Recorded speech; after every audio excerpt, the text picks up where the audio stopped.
चलिए आज मैं आप लोगों को इंग्लिश ग्रामर में टेंस के बारे में बताऊंगा और आज होगा ये टेंस का डे फर्स्ट। आप लोग सबसे पहले टेंस बेसिक जानेंगे और टेंस में आपको जानना पड़ेगा टेंस कितने प्रकार के होते हैं, टेंस क्या होता है। ठीक, आपको भी जानना है कि टेंस किसे कहते हैं, पहले टेंस होता है क्या है, कितने प्रकार के होते हैं, कौन कौन से होते हैं, उनका रूल क्या है, स्ट्रक्चर क्या है, पहचान उनकी क्या है। तो देखिए, स्पेशली जो लोग इंग्लिश सीखना चाहते हैं उनके लिए और जो लोग अभी फ़िलहाल में इंग्लिश का कोई भी एग्ज़ाम देना चाहते हैं उनके लिए, और जो लोग डीएलएड फोर्थ सेमेस्टर यानी बीटीसी का जो लोग फोर्थ सेमेस्टर में हैं, अगर वो लोग एग्ज़ाम देना चाहते हैं, अगर इंग्लिश है वैसे तो सबको पढ़ना ही पड़ेगा इंग्लिश। तो बिना इंग्लिश के सेमेस्टर आप पास नहीं हो पाओगे, तो आपको इंग्लिश पढ़ना पड़ेगा और आप लोगों को मैं लेकर चलता हूँ टेंस। तो सबसे पहली बात आती है कि टेंस कितने प्रकार का होता है। ठीक, और हम जानेंगे टेंस होता क्या है। टेंस होता क्या है तो कहोगे जो समय हम लोग बिताएंगे, बिता चुके हैं या बिता रहे हैं, वही हमारा समय क्या कहलाता है, टेंस कहलाता है। यानी समय को ही हम क्या लोग कहते हैं, टेंस कहते हैं। ठीक, तो टेंस के प्रकार, तो सबसे पहले आप लोग जानोगे टेंस के प्रकार, तो आप लोग भी लिखते रहिएगा टेंस के प्रकार। काइंड्स ऑफ टेंस,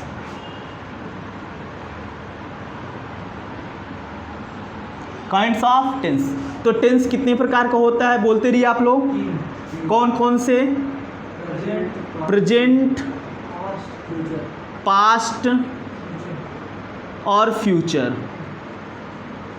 मैं कहूँ कि इनका सही क्रम क्या है, ये सही क्रम आप लोग बताए हो? हमें तो नहीं लगता आप लोग सही क्रम बताए हो। ज़रा इसका सही क्रम बताना, ये सही क्रम है? हालांकि बुक में पढ़ाया तो यही क्रम जाएगा नहीं।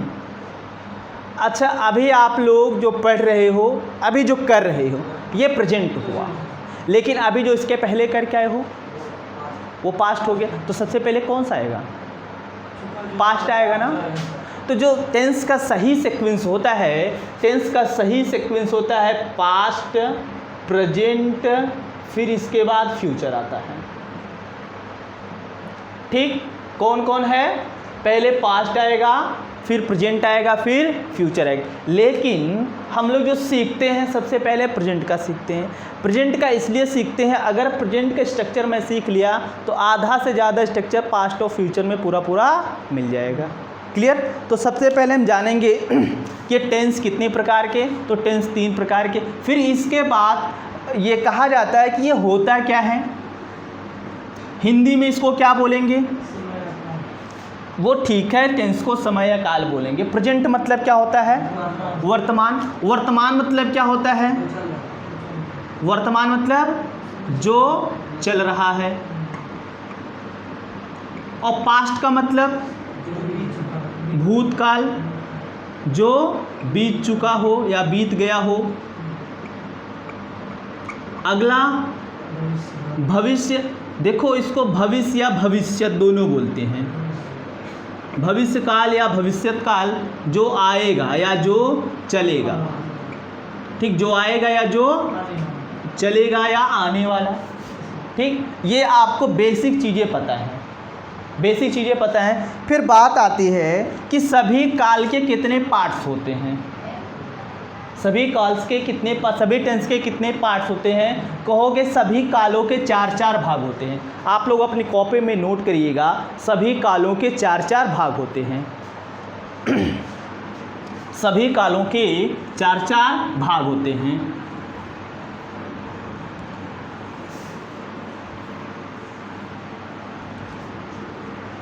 सभी कालों के 4-4 भाग होते हैं। कौन कौन सा? पहला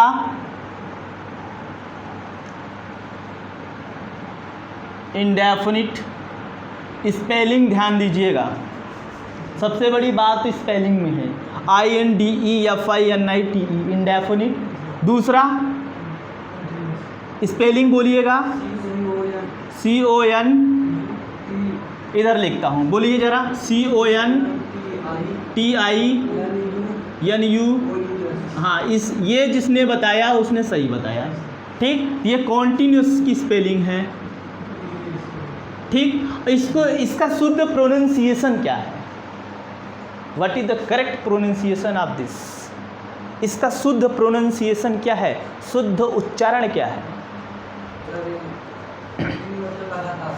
हिंदी नहीं पूछ रहा हूँ, मैं ये बोल रहा हूँ कि इसका शुद्ध प्रोनाउंसिएशन उच्चारण क्या है? इसको शुद्ध क्या बोलेंगे? Continuous, continuous, continuous. देखो इसको, इसका जो शुद्ध ऐसे पढ़ोगे कॉन्टिन्यूअस होता है, लेकिन जो जब आप प्रोनाउंसिएशन करोगे ये कॉन्टिन्यूअस आता है, नियस आता है। ऐसा क्यों? क्योंकि हमारे यहाँ जानते हो कौन सी इंग्लिश अचीव है? हमारे यहाँ ब्रिटिश इंग्लिश अचीव है। इंग्लिश भी बहुत प्रकार की होती है। जो हमारे यहाँ इंडिया में इंग्लिश अचीव की गई, ग्रामर अचीव किया गया है, जो हमारी इंग्लिश की कॉपी चेक की जाती है अकॉर्डिंग टू ब्रिटिश। किसके अनुसार? ब्रिटिश के अनुसार। तो ब्रिटिश लैंग्वेज में इसको कॉन्टिन्यूअस बोलते हैं। जैसे मैं आपको बोलूं कि आप हमें कलर की स्पेलिंग बताओ। किसकी स्पेलिंग? कलर की स्पेलिंग बताओ। कलर की स्पेलिंग बताओ। COLOUR। फिर मैं कहूँ COLOR। ठीक, तो बोलो कौन सा सही है कौन सा गलत है? दोनों का मतलब रंग होता है। ध्यान दीजिएगा, दोनों सही है। ये भी सही है और आपका ये भी सही है, लेकिन ये अमेरिकन है और ये ब्रिटिश है।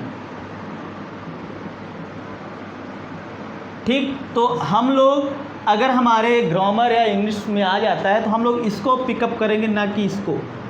हालांकि सही ये भी है, लेकिन हमारे यहाँ ये ट्रेंड में नहीं है। ट्रेंड का मतलब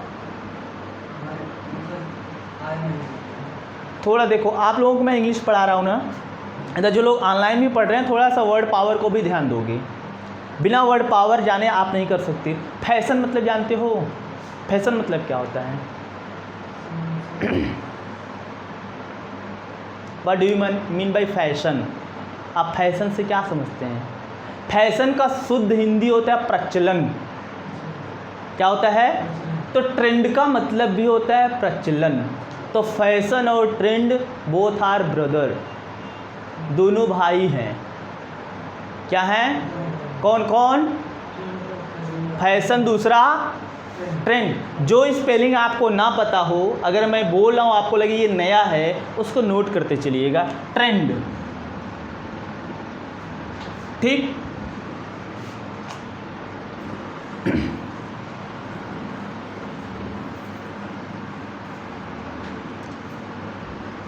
देखो मैं तो पढ़ा रहा था, इधर थोड़ा सा डाइवर्ट हो गया उसको बताने में। अब दूसरा है, अगला कौन सा आएगा? बोलो। परफेक्ट आएगा। क्या पढ़ोगे? परफेक्ट, लेकिन शुद्ध प्रोनाउंसिएशन परफेक्ट। क्या पढ़ोगे? परफेक्ट। ये आर साइलेंट है। हम लोग देखो, हम लोग अपनी इंडियन इंग्लिश बोलते हैं ना, पूरा मिला के बोलते हैं, लेकिन शुद्ध क्या होता है? परफेक्ट। जैसे आप लोग बम्फर सिस्टम में खाना खाए हो गया, हाँ, शुद्ध उसको क्या बोलते हैं? बफर नहीं होता,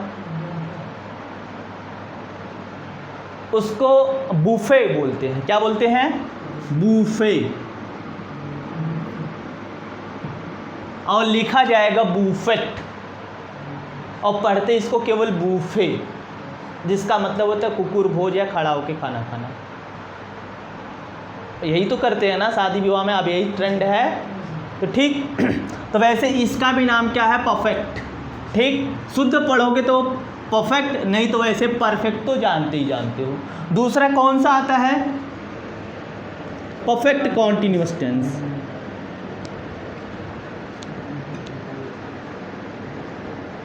ठीक, लेकिन एक चीज़ जान लो, एक ये जो है कॉन्टिन्यूअस जो है, इसका एक दूसरा भाई भी है। इसको एक दूसरे नाम से भी जानते हैं, जिसको बोलते हैं इम्परफेक्ट। क्या जानते हैं इसको?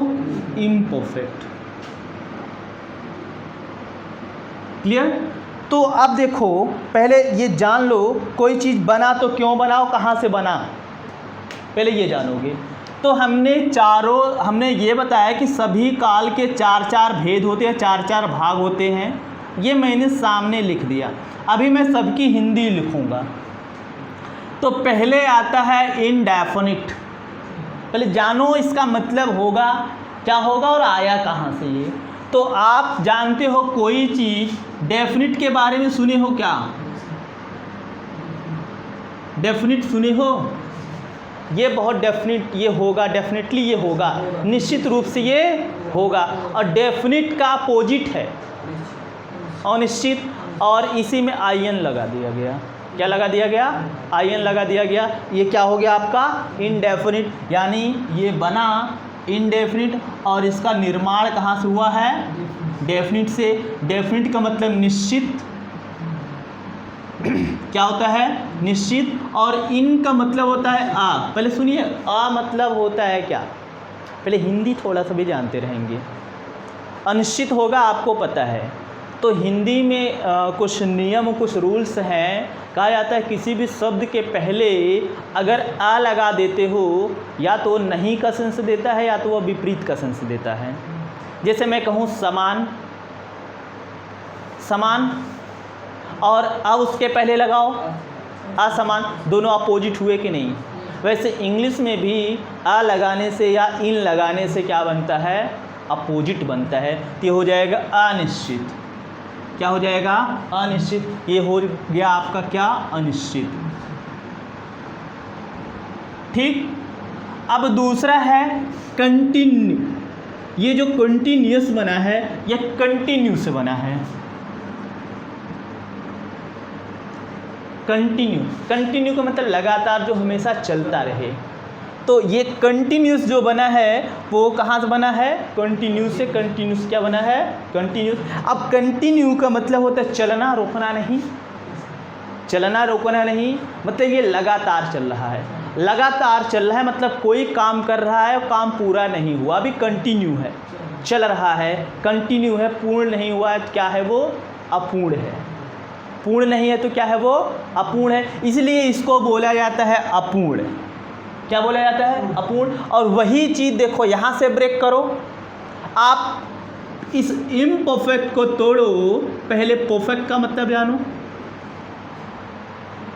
परफेक्ट मतलब पूर्ण, और इसके पहले इम लग गया, अपूर्ण। अब दोनों का मतलब एक ही हुआ क्या? इसलिए इंग्लिश ग्रामर में इन दोनों को एक ही चीज़ माना जाता है, या तो बोल देगा कॉन्टिन्यूस या तो बोलेगा इम्परफेक्ट। ठीक, इसका मतलब हो जाएगा अपूर्ण। क्या हो जाएगा? अपूर्ण। अब इसको तो मैंने बता दिया इधर पूर्ण। अब इन दोनों में देखो, ये परफेक्ट, ये कॉन्टिन्यूअस, जोड़ो जरा। पहले परफेक्ट मतलब, कंटिन्यू का मतलब अपूर्ण। मतलब ऐसा कोई टेंस हो जिसमें दोनों हो रहा हो, पूर्ण हो अपूर्ण हो, यानी पूर्ण धन अपूर्ण या पूर्णापूर्ण। इसको कहोगे पूर्ण अपूर्ण।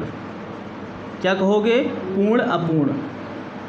ठीक। अगर आप टेंस लगाते हो, इन सब के बाद टेंस लगाते हो तो कहोगे पूर्ण काल, इसके बाद टेंस लगाते हो पूर्ण अपूर्ण काल, इसके बाद टेंस लगाते हो अपूर्ण काल, इनडेफिनिट के बाद टेंस लगाते हो अनिश्चित काल। क्लियर? इतनी बात आपने जाना। लेकिन अभी है कितने टेंस? मुख्यतः कितने प्रकार का होता है? 3 प्रकार का। कौन कौन से? प्रेजेंट, पास्ट, फ्यूचर या पास्ट प्रेजेंट फ्यूचर। लेकिन हमने तो किसी का नाम ही नहीं लिया।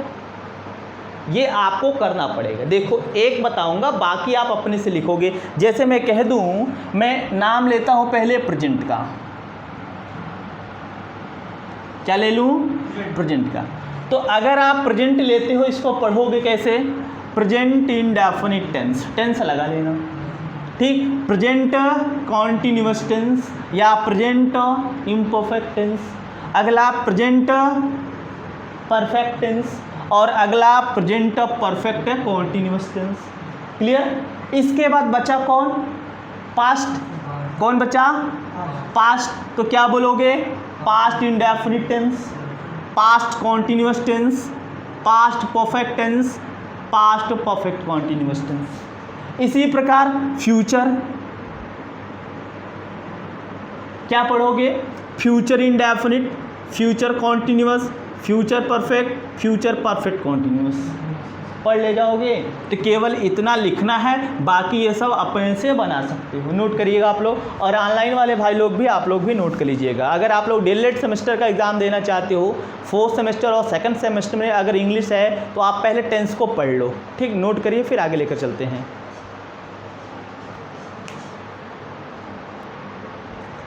चलिए, जब इतना आप लोगों ने नोट कर लिया, फिर इसके बाद आप लोगों को जानना पड़ेगा सबसे पहला टेंस कौन सा आएगा? Present indefinite tense.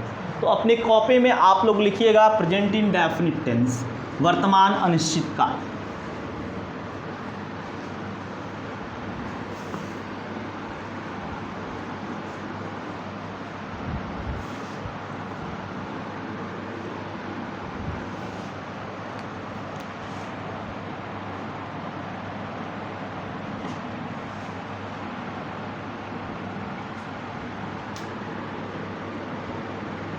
हिंदी में क्या बोलोगे? वर्तमान अनिश्चित काल।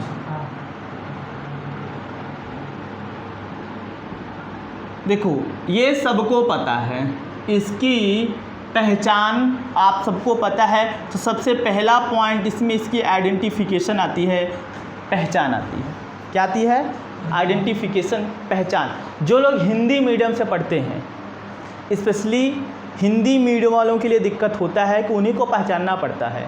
इंग्लिश मीडियम वालों के लिए हिंदी का कोई मतलब नहीं है, वो लोग हिंदी में केवल लैंग्वेज हिंदी पढ़ते हैं। बाकी उनकी मैथ भी इंग्लिश में, साइंस भी इंग्लिश में, सोशल भी इंग्लिश में, जितने भी सब्जेक्ट हैं हिंदी लैंग्वेज को छोड़ के, संस्कृत लैंग्वेज को छोड़ के बाकी सब इंग्लिश में होता है। इसलिए उन लोगों को टेंस के बारे में या पहचान के बारे में कोई आवश्यकता नहीं है, वो लोग केवल रूल को ध्यान देते हैं। लेकिन हिंदी मीडियम वालों के लिए यही दिक्कत होता है, सबसे पहले वो पहचानेंगे कैसे, ठीक। तो आप लोग बचपन से पढ़ते आए हो प्रेजेंट इंडेफिनिट टेंस का पहचान, कि कहा जाता है कि जिस हिंदी वाक्य के अंत में ता है, ती है, ते है आदि शब्द आए, वहाँ पर क्या होता है? प्रेजेंट इंडेफिनिट टेंस होता है। लिखिएगा आप लोग, जिस हिंदी वाक्य के अंत में ता है, ती है, ते हैं आदि शब्द आए, ता है, ती है, ते हैं आदि शब्द आए, तो वहाँ पर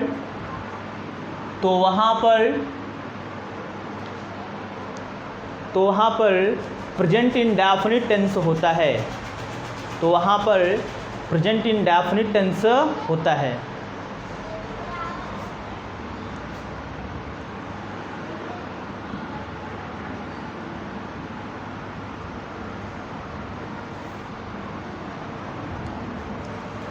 एग्जाम्पल लिखना, वह पढ़ता है। अभी छोटा छोटा मैं करवाऊंगा, फिर बड़ा बड़ा करवाऊंगा। वह पढ़ता है,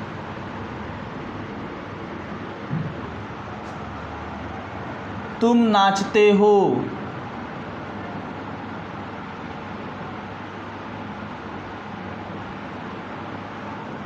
अगला, वे मैदान में क्रिकेट खेलते हैं।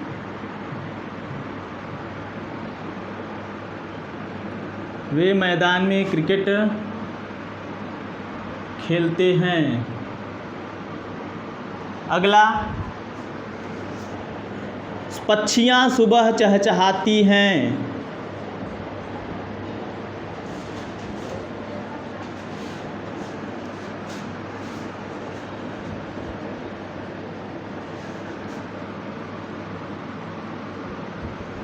अगला, सोनू रोज फुटबॉल खेलता है।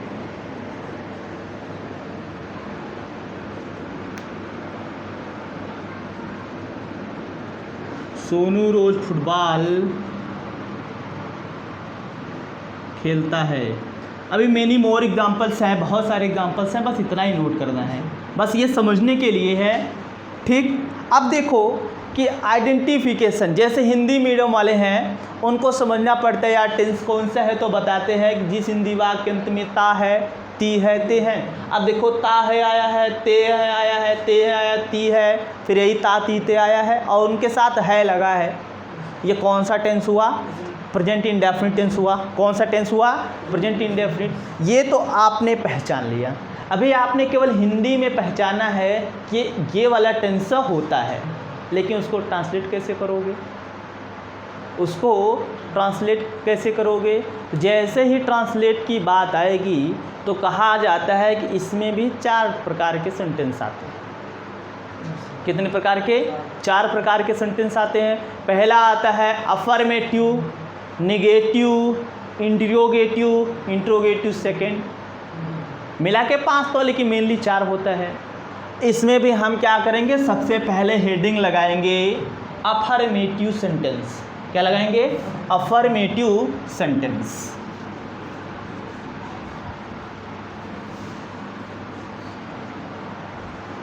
आप लोगों को समझ में आ रहा है कि नहीं?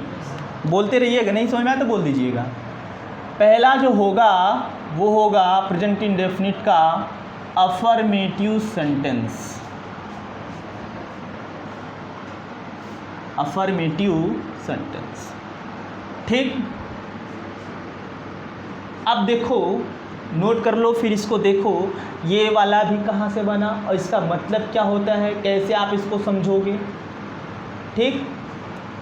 तो आप लोग ये जानो ये इसका मतलब होता क्या है, अफर्मेटिव का मतलब होता क्या है? क्या होता है अफर्मेटिव का मतलब? सकारात्मक। लेकिन ये आया कहाँ से? पहले इसको तोड़ो। इसको तोड़ोगे तो देखो ये 2 शब्दों से मिलकर बना हुआ है। एक बना हुआ है अफर्म से। किससे बना हुआ है? अफर्म से। अफर्म का मतलब होता है to accept. To accept. To accept का मतलब होता है स्वीकार करना। क्या करना? स्वीकार करना। और ये जो अफर्म बना है आप लोगों का, या जो अफर्म ये वर्ड है, एक्चुअली ये वर्ब है।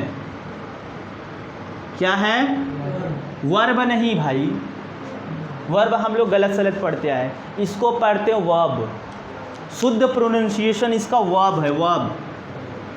वर्ब हम लोग इंडियन इंग्लिश में इसको वर्ब बोल देते हैं, लेकिन शुद्ध प्रोनाउंसिएशन इसका क्या है? वर्ब, ठीक। तो ये जो अफर्म शब्द है ये मेनली वर्ब है। क्या है? वर्ब है। अब इसी में एटिव जुड़ा हुआ है। क्या जुड़ा हुआ है? एटिव। तो जो लोग सेमेस्टर का एग्ज़ाम दे रहे हैं या कोई भी कॉम्पिटिटिव एग्ज़ाम दे रहे हैं आप लोग, तो उसमें पहचानने के लिए आता है कि दिए गए कौन से सब्जेक्ट में कौन सा वर्ड, या दिया गया कौन सा वर्ड एडजेक्टिव है, कौन सा वर्ब है, कौन सा प्रोनाउन है, कौन सा एडवर्ब है। तो ध्यान देना, अगर किसी भी वर्ब के या किसी भी वर्ड के लास्ट में अगर एटिव शब्द जुड़ा है, क्या जुड़ा हो? एटिव, तो वह इस पूरे को एडजेक्टिव बना देता है। क्या बना देता है? पूरे को एडजेक्टिव बना देता है। इसका मतलब ये जो अफर्मेटिव है, ये पूरा पूरा अफर्मेटिव सब्जेक्ट या शब्द, सॉरी सब्जेक्ट नहीं, ये शब्द जो है ये क्या हुआ? एडजेक्टिव हुआ। क्या हुआ? एडजेक्टिव हुआ। इसको आप लोग कहोगे कि जो एटिव है ये एडजेक्टिव बना देता है, दिए गए शब्द को क्या बना देता है?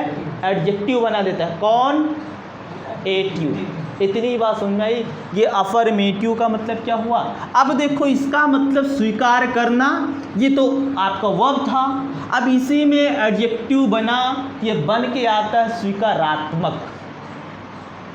स्वीकारात्मक, तो हम लोग कहते हैं एडजेक्टिव सेंटेंस का मतलब स्वीकारात्मक वाक्य।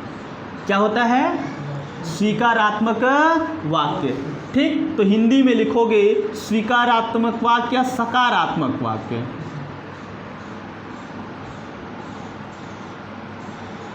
या इसी को कहते हैं सकारात्मक वाक्य।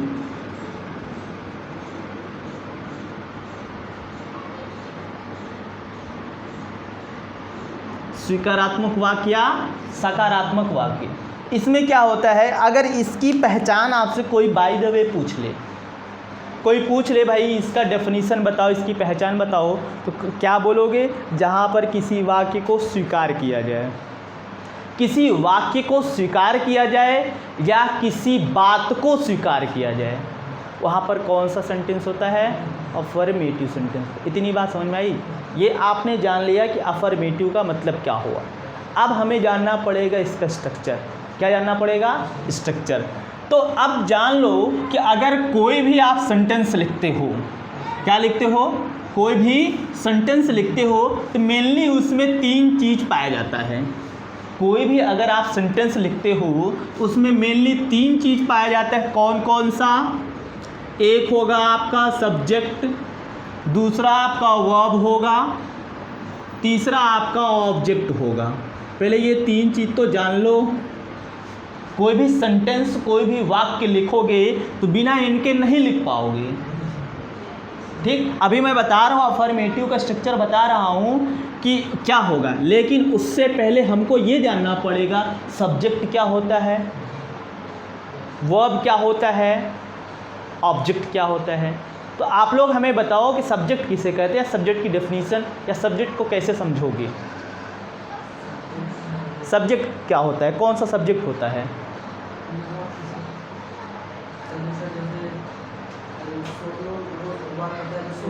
सोनू सब्जेक्ट हुआ। सोनू रोज मैदान में फुटबॉल खेलता है तो सोनू हुआ सब्जेक्ट। लेकिन कैसे जानोगे इसकी एक्चुअल डेफिनीशन क्या होगी? तो ध्यान देना कि जो कार्य करता है, जो कार्य करता है या कार्य जो करे वही क्या कहलाता है? सब्जेक्ट। इंग्लिश में अगर कहा जाए तो one who does work, one who does work is known as subject.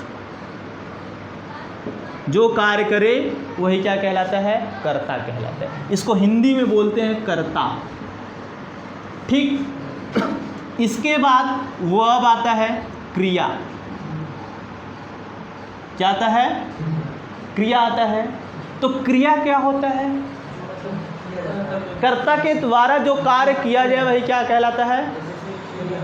अब वो जो एक्शन लेता है, जो कार्य करता नहीं, जो एक्शन लेता है, उसके बीच का जो एक्शन लेता है वही क्या कहलाता है? वर्ब। यानी इसकी डेफिनेशन जो होगी, action is known as verb. जो खेलने का काम कर रहा है वही क्या होगा? उसका वर्ब होगा। तो इसकी डेफिनेशन होगी action is known as, action is known as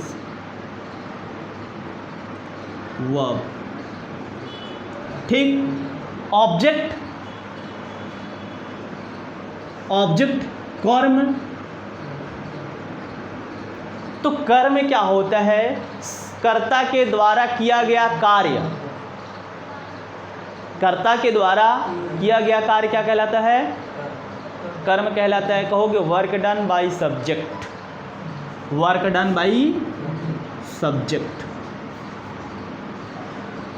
work done by subject is known as object. Note करिए इसको, अगर नोट करना चाहते तो नोट करिए।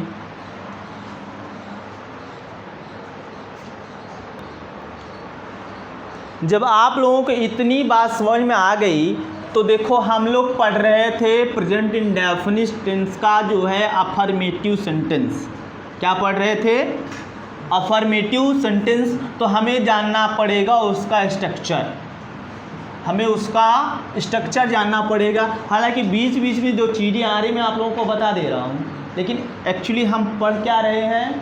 टेंस। और टेंस में अभी हम पढ़ रहे हैं अफर्मेटिव सेंटेंस का स्ट्रक्चर। अब स्ट्रक्चर बोलो या रूल बोलो, मतलब एक ही है। तो हमने बोला कि कोई भी सेंटेंस लिखने के लिए 3 चीज़ें आवश्यक हैं। कौन कौन सा? एक सब्जेक्ट, एक वर्ब, एक ऑब्जेक्ट। देखो, अभी मैं आप लोगों को डीप में ले जाऊंगा तो बहुत ज़्यादा डीप हो जाएगा। ऑब्जेक्ट के बारे में पूछा जाता है तो कहा जाता है कि ऑब्जेक्ट 2 प्रकार का होता है। ठीक, ऑब्जेक्ट भी दो प्रकार का, एक होता है डायरेक्ट ऑब्जेक्ट, दूसरा इनडायरेक्ट ऑब्जेक्ट। फिर कभी कभी ऑब्जेक्ट नहीं होता तो कॉम्प्लीमेंट्री या कॉम्प्लीमेंट का यूज किया जाता है, पूरक शब्द का प्रयोग किया जाता है। लेकिन वो सब सारी चीज़ें जब मैं आप लोगों को नाउन पढ़ाऊंगा या मैं जब आप लोगों को सेंटेंस पढ़ाऊंगा, अभी सेंटेंस में आप लोगों को complex sentence, simple sentence, compound sentence जानना पड़ेगा। जब मैं सेंटेंस अलग से पढ़ाऊंगा तो बता दूंगा, एक ही में बता दूंगा तो अभी खिचड़ी होने लगेगी। ठीक, तो हम पढ़ रहे थे अफर्मेटिव प्रेजेंट का, तो उसका जो स्ट्रक्चर होगा, स्ट्रक्चर में हमें जानना पड़ेगा,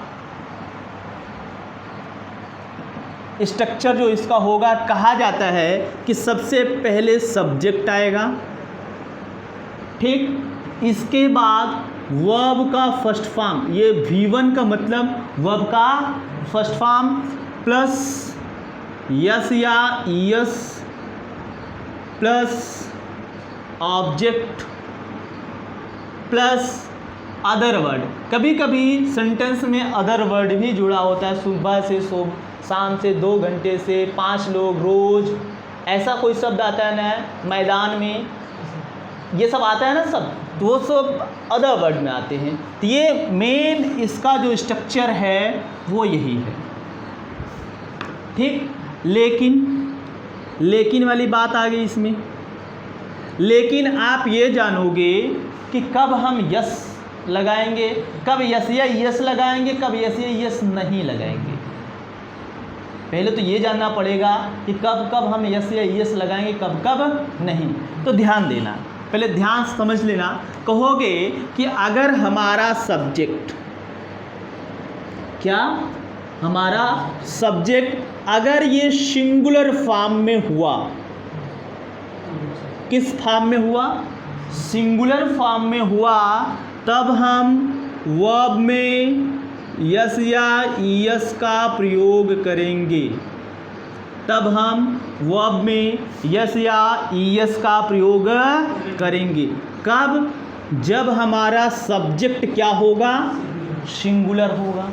अब फिर बात आ गई यार, कौन कौन सा सब्जेक्ट सिंगुलर है, तो मैं नाम लिख देता हूँ। जैसे सिंगुलर सब्जेक्ट में आपका आता है ही, शी, इट तथा एक वचन नाम। एक वचन नाम का मतलब कोई एक व्यक्ति का नाम। अब व्यक्ति वो मेल वर्जन हो या फीमेल वर्जन हो, उससे कोई दिक्कत नहीं, केवल एक व्यक्ति का नाम हो तो वो एक वचन नाम कहलाएगा। कौन कौन सा? ही, सी, इट तथा एक वचन नाम, यानी ये सब क्या हो गया, सिंगुलर सब्जेक्ट। क्या हो गया? यानी कहोगे अगर हमारा सब्जेक्ट ही, सी, इट तथा एक वचन नाम वाला होगा तब हम वर्ब में यस या यस जोड़ देंगे, नहीं तो नहीं। क्लियर? नोट करो इसको, तेजी से नोट करना इसको।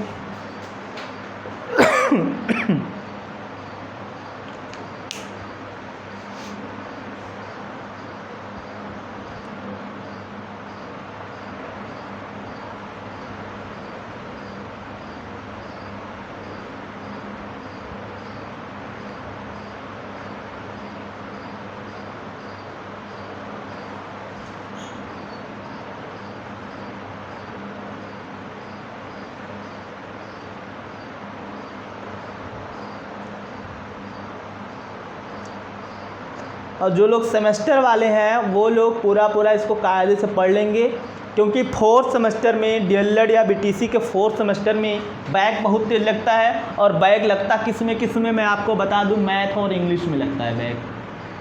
अगर मेरी बात पर विश्वास न हो, जो आपका अग्रज हो, अग्रज मतलब जो 17 बैच का हो, जो 15 बैच का हो या उससे पहले बैच का हो, उससे आप पूछ लीजिएगा कि 4th सेमेस्टर में बैक किस में ज़्यादा लगता है, वो आपको तुरंत बताएगा मैथ और इंग्लिश में। सो आप लोग मैथ और इंग्लिश पर कमांड रखिएगा। ये चीज़ हो गया। लेकिन फिर बात आती है कि कब कब हम नहीं लगाएंगे। तो कहा जाता है कि अगर हमारा सब्जेक्ट प्लूरल हुआ, क्या हुआ, अगर हमारा सब्जेक्ट क्या हुआ, प्लूरल हुआ, तो हम उसमें यस या ईएस नहीं लगाएंगे। कब? जब हमारा सब्जेक्ट क्या होगा, प्लूरल होगा, तो हम वर्ब में यस या ईएस का प्रयोग नहीं करेंगे। फिर बात आती है प्लूरल सब्जेक्ट कौन कौन सा होगा। तो कहा जाता है अगर आई आ जाए, वी आ जाए, यू आ जाए, दे आ जाए, तथा। अब ये तथा वाली बात समझनी है। तथा दो या दो से अधिक नाम, दो या दो से अधिक नाम, जैसे राम और श्याम आ गया, दो नाम हुआ। सीता एंड गीता आ गया तो दो नाम हुआ। राम एंड सीता आ गया तो दो नाम हुआ। राम श्याम गीता आ गया तो, मतलब दो या दो से अधिक नाम आएगा तो वो प्लूरल मान लिया जाएगा। आई, वी, यू, दे, तथा दो या दो से अधिक व्यक्तियों का नाम, दो या दो से अधिक व्यक्ति, मतलब ये डायरेक्ट नाम लिख देता हूँ। मतलब अगर ये सब आते हैं सब्जेक्ट के स्थान पे, तब हम उसमें यस या ईएस का प्रयोग नहीं करेंगे। नोट करोगे? नोट करिए तेजी से इसको।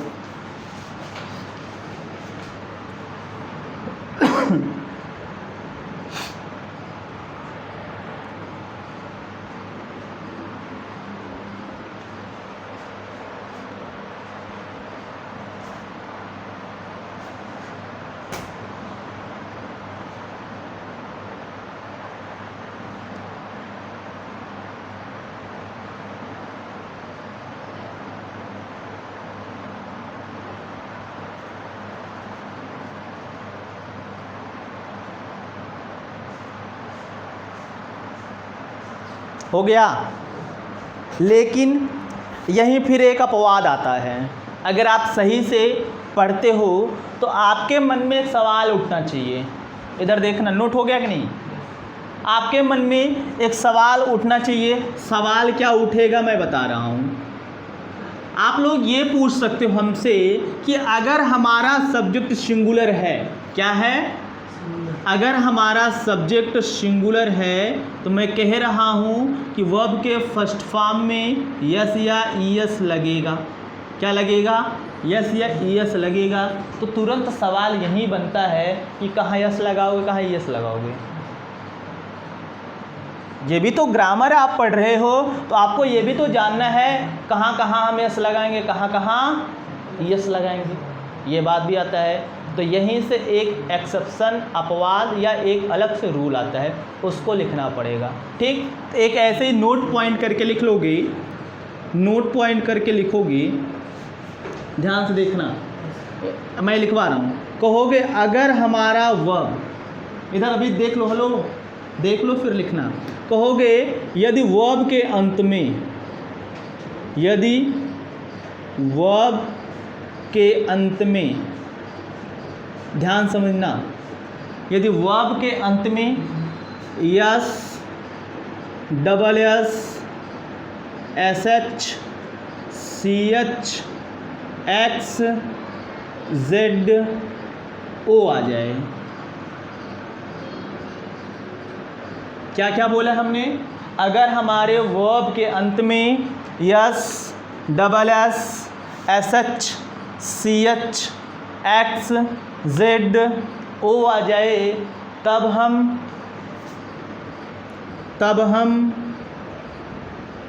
वर्ब के अंत में, तब हम ईएस का प्रयोग करते हैं। तब हम ईएस का प्रयोग करते हैं। बाकी के साथ यस का प्रयोग करते हैं। बाकी के साथ यस का प्रयोग करते हैं। बोलो इतनी बात समझ में आई कि नहीं? रटना है, इसको रटना पड़ेगा। कौन कौन से? S, double S, S H, C H, X, Z, O आ जाए, तब हम यस न लगा के ईएस लगाएंगे। और इसके अलावा कोई आता है तब हम केवल एस लगाएंगे। इतनी बात समझ में आई? नोट करना चाहते, तेजी से नोट करो इसको।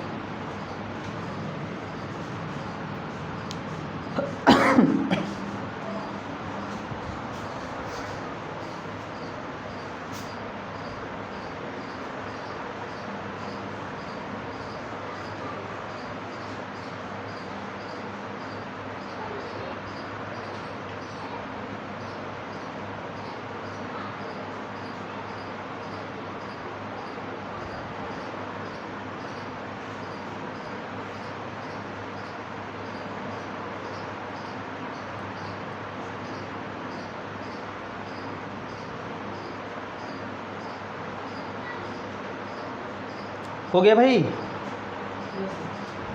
अब चलिए, जब आपने सब कुछ पढ़ लिया, अब जाके आपका केवल एक सेंटेंस फिनिश होता है जिसका नाम होगा affirmative sentence. Present indefinite tense का अफर्मेटिव सेंटेंस केवल फिनिश होता है, और वो भी उसका केवल रूल, ना कि उसके एग्जाम्पल्स। बोलो ठीक। तो अब मैं आप लोगों को देखो जो सेंटेंस बोला था उसको ट्रांसलेट करवाता हूँ। पहला वाला सेंटेंस क्या, पहले सिंपली सब करवा रहा हूँ। बोलो पहला वाला सेंटेंस क्या था? वह पढ़ता है। अब मैं आपको बता दूं इसका जो स्ट्रक्चर था, सबसे पहले सब्जेक्ट आएगा, वर्ब का फर्स्ट फॉर्म प्लस यस या ES plus object plus other word, यही लिखवाया हूँ क्या? ठीक।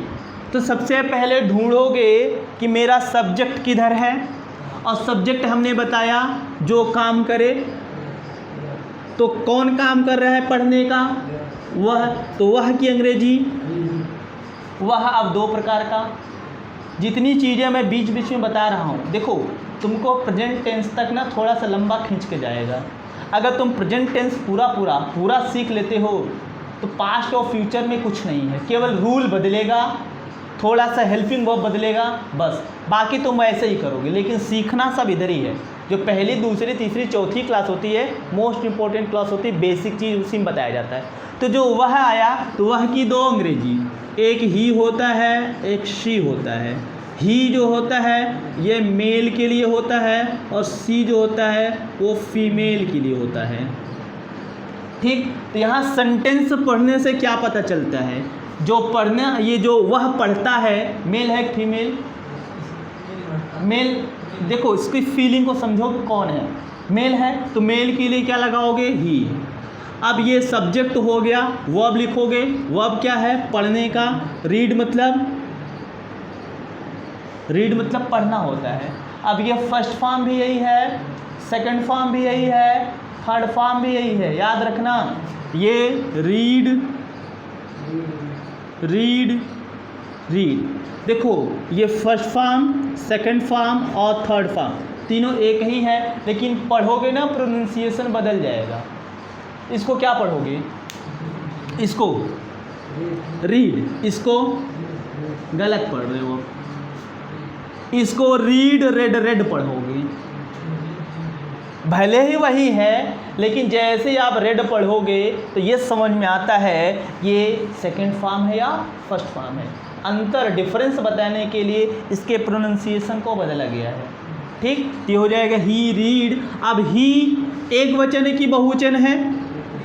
एक वचन है। वर्ब में यस या यस लगेगा कि नहीं लगेगा? लगेगा।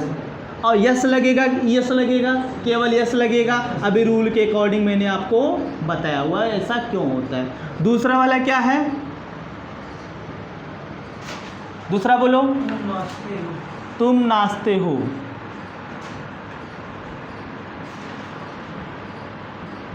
अब यहां सब्जेक्ट कौन है? तुम। तो तुम की अंग्रेजी पता है कि नहीं? ये भी सब लिखवा दूं। यू। अब मेन काम का क्या है तुम्हारा? नाचने का। नाचना का अंग्रेजी डांस। अब बोलो इसमें यस या यस लगेगा कि नहीं लगेगा? लगेगा कि नहीं लगेगा? यस लगेगा, यस लगेगा? कुछ नहीं लगेगा नालायक, क्योंकि ये प्लूरल फॉर्म है। हमने बताया कि अगर हमारा सब्जेक्ट बहुवचन आता है, प्लूरल फॉर्म में आता है, तब हम वर्ब में यस या यस कुछ नहीं लगाते हैं। देखो लिखवाया हूँ ना, यू बहुवचन में आता है इसलिए इसमें कुछ नहीं लगेगा, यस या यस कुछ नहीं लगेगा। ठीक। तीसरा वाला क्या है? वे मैदान में क्रिकेट खेलते हैं।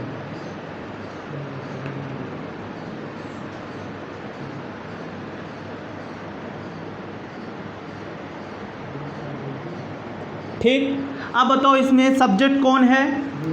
वे की अंग्रेजी दे। इनका मेन काम क्या है? खेलने का। खेलना का अंग्रेजी प्ले।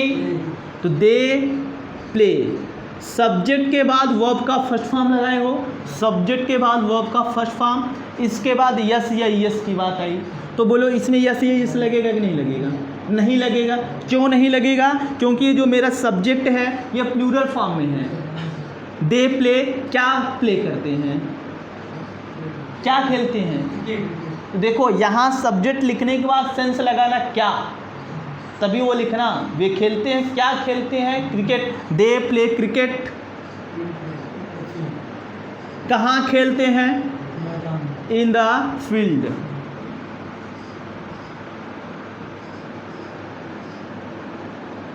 लेकिन ग्राउंड भी तो होता है, ध्यान देना। जो ग्राउंड होता है कॉमन वर्ड है।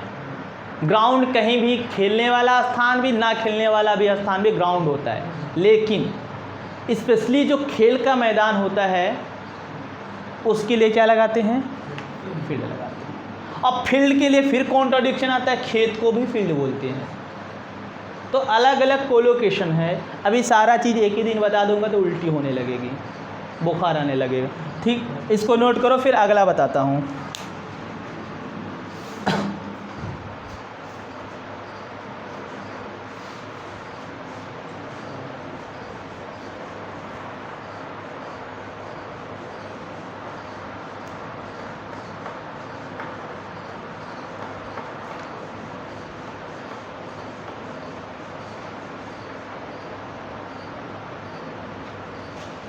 हो गया?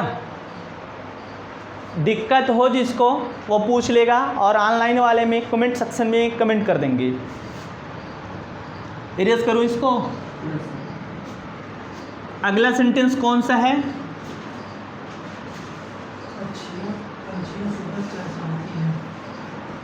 तो पक्षियाँ सुबह चहचहाती हैं।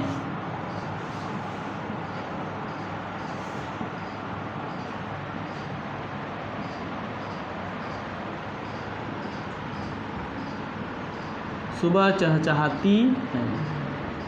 ठीक, अब पक्षियाँ, यहाँ पर पक्षी की अंग्रेजी, क्योंकि सब्जेक्ट यही पक्षी है, बर्ड होगा, बर्ड्स होगा, क्योंकि पक्षियाँ बहुत सारी पक्षियाँ हैं, प्लूरल फॉर्म में लिखा जाएगा तो ये हो जाएगा द बर्ड्स। अब इनका मेन काम क्या है? चहचहाना। चहचहाना की अंग्रेजी चर्प होता है, CHIRP, चर्प। ठीक, तो ये हो जाएगा द बर्ड्स चर्प। कहाँ? सुबह। कब? पहर है ना, तो कब चहचहाती हैं? सुबह। सुबह चहचहाती है या सुबह में चहचहाती हैं? ये में अंडरस्टूड है, हिडन है, छुपा हुआ होता है। ये हो जाएगा इन द मॉर्निंग। हाँ, इन द मॉर्निंग। बोलो इतनी बात समझ में आई? अगला कौन सा है सेंटेंस? सोनू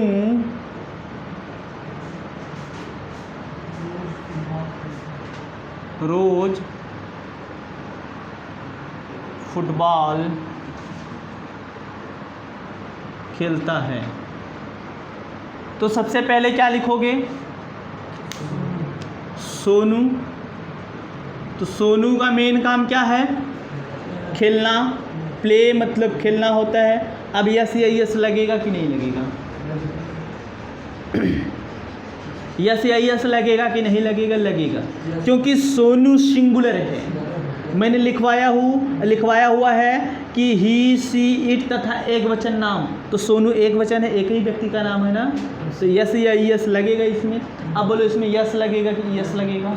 केवल एस लगेगा। तो प्लेस क्या खेलता है? फुटबॉल। Place football. कब? रोज खेलता है, डेली। नहीं, इनके साथ डेली के साथ इन नहीं लगता। रोज में खेलता है, बस रोज खेलता है। रोज में कभी सेंस में आया? नहीं आया ना। तो देखो, जो चीज़ तुम सोचते हो कि लगेगा कि नहीं लगेगा ना, उसकी मीनिंग हिंदी में भी समझ लो क्या होता है। क्या ऐसा कभी हमने सुना हुआ है? सुबह में तो सुने थे ना, लेकिन डेली में, रोज में सुने हो? नहीं ना, इसलिए इसके साथ इन नहीं लगेगा। ठीक, नोट करिए इसको। तो आज मैं आप लोगों को बस इतना ही पढ़ाता हूँ। ठीक, इसको रिवाइज कर लीजिएगा, आप अपने से प्रैक्टिस कर लीजिएगा, और ऑनलाइन वाले भाई लोग आप लोग भी प्रैक्टिस कर लीजिएगा।